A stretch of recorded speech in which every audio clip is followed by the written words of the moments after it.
सुर्वे हाँ पप्पी दे ठीक आहे नाही कोणाची चालते पप्पी ना कारण सध्या महाराष्ट्राच्या मंत्रालयामध्ये एक तृतीयपंथी सुद्धा पप्पी देत फिरतोय ते सुद्धा गौडबंगाला आम्ही काही दिवसांनी बाहेर काढणार मंत्र्यांच्या बेडरूम मध्ये जातात काय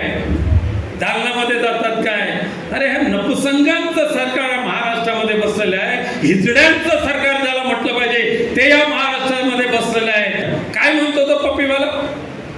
आणि माय बरोनी मावशी जगो असं दळभद्री विचार मांडणारा एक आमदार शिंदे गटाचा असतो एकनाथ शिंदे आव्हान आहे माझं तुम्हाला खऱ्या अर्थाने महाराष्ट्रातली जी माय म्हणजे मराठी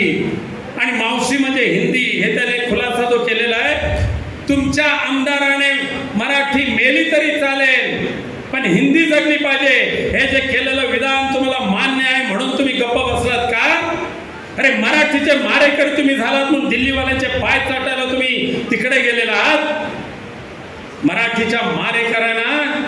गाडल्याशिवाय आपण स्वस्थ बसायचं नाही